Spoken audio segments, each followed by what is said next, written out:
Hi, let's continue on with lecture for chapter 1. This is part 3.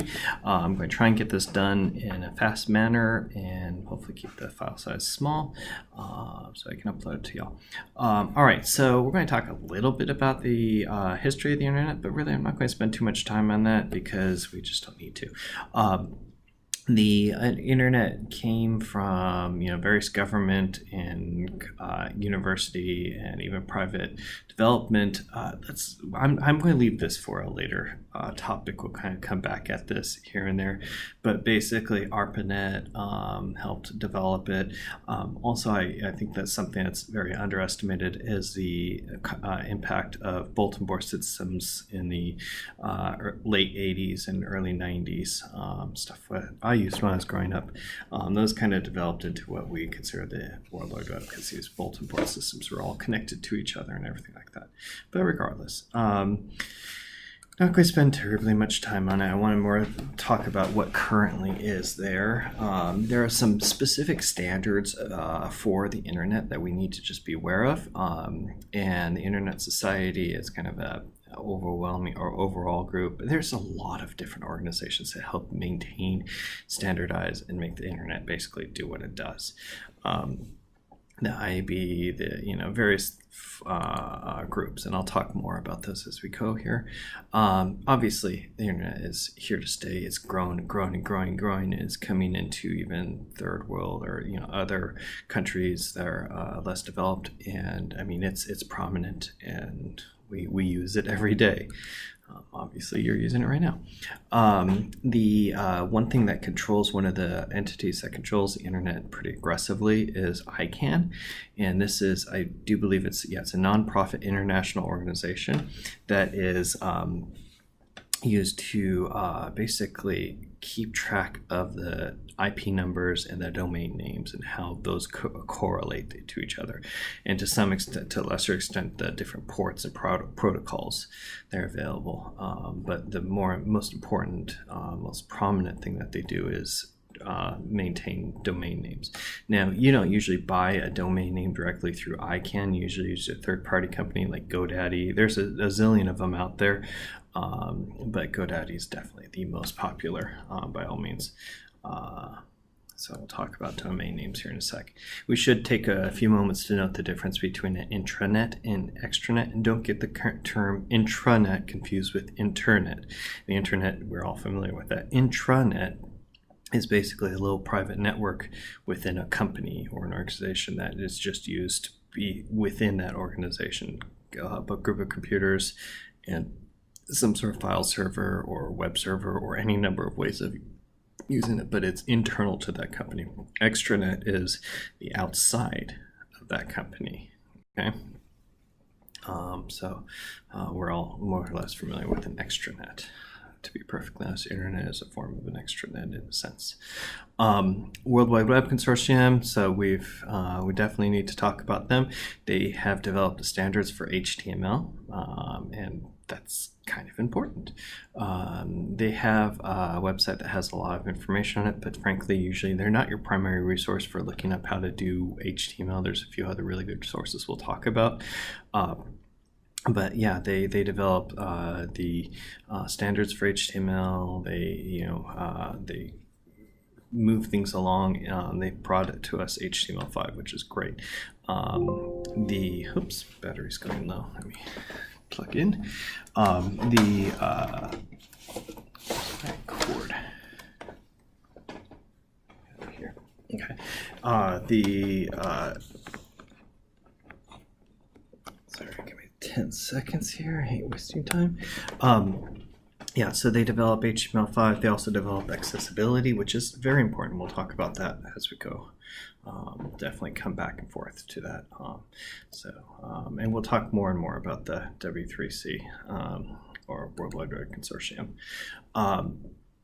But as far as accessibility is a very important topic that we'll hash and rehash throughout this semester. Accessibility allows your website to be used by people with disabilities or need special accommodations, various aspects of it, and it covers a whole gamut of things. it's a very useful thing, even for people without accessibility issues. It's it's a definite benefit to everybody. So just do it. Get into it. When we get to that, we'll cover about how to do things to make it accessible. And there's minimal effort to do it to produce incredibly useful results.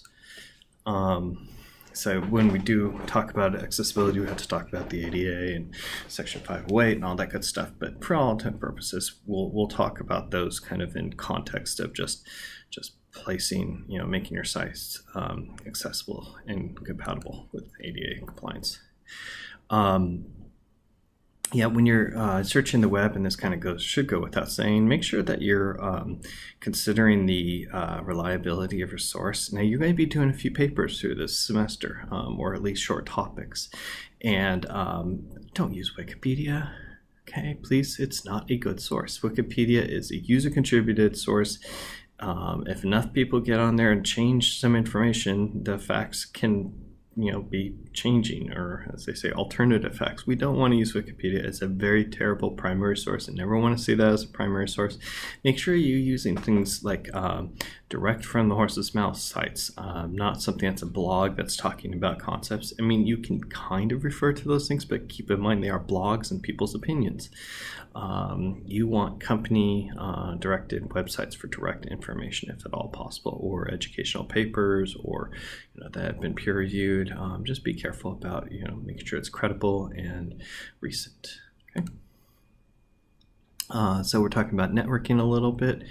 So networking is really pretty simple. It's two or more computers getting connected together, and whether it's through a physical connection, or nowadays more and more it's through a wireless connection, Wi-Fi connection, it doesn't matter. It's still a connection. The actual way it gets connected is really less important than being able to talk to each other. Okay. Generally speaking, when you talk about networks, there's two types. There's a local area network and the wide area network. When you're at home, you probably have a modem and a router. It might be combined into one device, same difference though. But basically, inside of your house, when you're connected to that router, you are within a local area network. Okay, and you see only the computers that are there, and then you go through the router, and the router connects to the modem, and uses the modem to distribute the access to the internet within your house. I really want to think of it in those terms. So in your house, it's a local area network. When you go out of your house to the internet, it's a wide area network. So that's kind of a cool thing. It's a form of wide area network. Wide area networks in this context is really, more than just a local area, more than just, a business communicating with another business in another city, communicating with another, subsection of their business in another city. That's usually what a wide area network is. But getting connected to the internet is also a form of a WAN. So you're kind of doing both at that point. So backbone. So the internet is pretty powerful, and it's been developed over the years. We're now using fiber optic cable, these big, huge cables. I've actually been on these ships that lay down these cables in the middle of the ocean, and they just drag them along, and these drop the cables down to the ocean floor, and it connects from one continent to another continent. If you go to this site, let me see if I can find this. Go over to, and here it is. You can just see lots of images here of the internet backbone. And by the way, these are not at all comprehensive. This just gives you a sense of where the biggest backbone is and how heavy the traffic is for 2010. But it's not necessarily geographically accurate either. This is more of a conceptual map. You can see other maps here. Come on. These things are slow to pop up sometimes. You can see how internet is distributed through various sites in various places. So, and there's even backbones within each continent, within each country, within each state, within each city. Usually you have, these big ones are huge bandwidth, huge amount of data that are pouring through it. Obviously, if you have something going to your house, it's going to be a lot less of a connection, less significant. back here. Okay, but you have to have the backbone in order to get everything working. Then we start talking about, how things really work for all intended purposes. And one thing it comes up time and time again is this concept of a client-server model. And the client-server model allows us to communicate and get information from and to and from the servers. Okay, so basically a server sits somewhere in Silicon Valley or in Utah, and a farm server in Wisconsin. Who knows where it's sitting? Okay, but it holds all of the information and provides that information to the client, and the client is you are the client. Well, technically your web browser is a client. Okay, and it requests the information from the server, and the server provides it.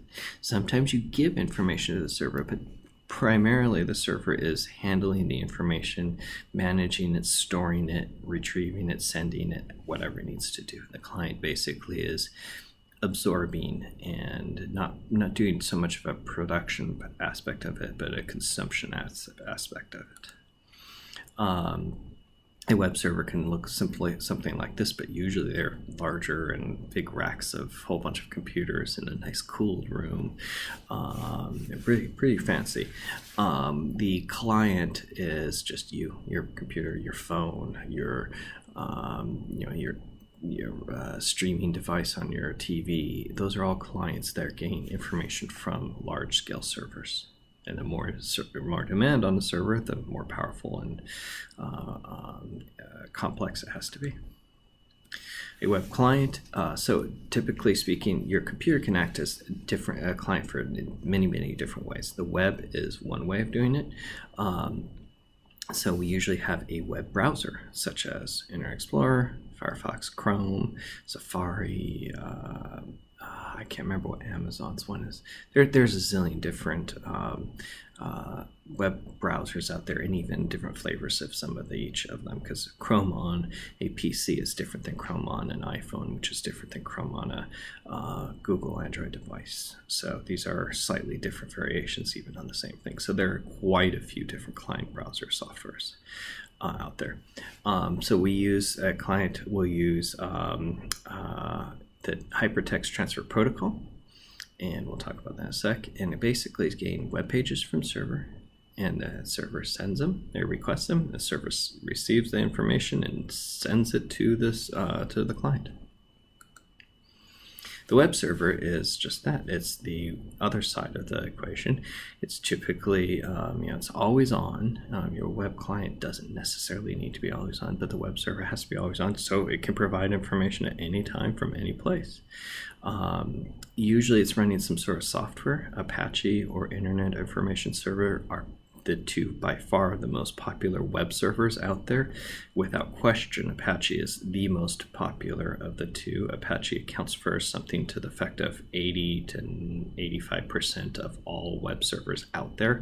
And the nice thing about Apache is it's free and easy to set up, easy to use. It's really easy. There's a lot of different flavors of Apache, but it's out there and it's here to stay. It was originally developed, it was called Apache server, as in it has a lot of patches. They patched a whole bunch of things together like a quilt and made a server out of it. And now it's a lot more robust and refined and really well used. And as I said, very prolific. You go online and you just do a statistical analysis of it. The servers, most of them are Apache. IIS is from Microsoft, Internet Information Server. It's a good server, but it's not nearly as good as Apache in my opinion. We'll be probably using Apache. I believe the server that we use is Apache. I'm 90% sure of that for setting up your own servers. I'm quite certain that Blackboard is all stored on Apache. Loyola's website is all stored Apache. It would be inconceivable. It's not almost. So and we already know what the server does. We've talked about that. MIME types. So a server can provide information about certain files. So it's not just HTTP files, or HTML files, which are basically text files. It also provides JPEGs, and images, and GIFs, and PNG files, videos, all sorts of stuff. So it has to be able to handle this. Server has to be able to handle how to handle those files, and also the client has to know. So they have to have some way of communicating, and it's pretty well standardized through the client-server model. We'll go into that later. I'm going to pause here and continue on with the next recording at this point.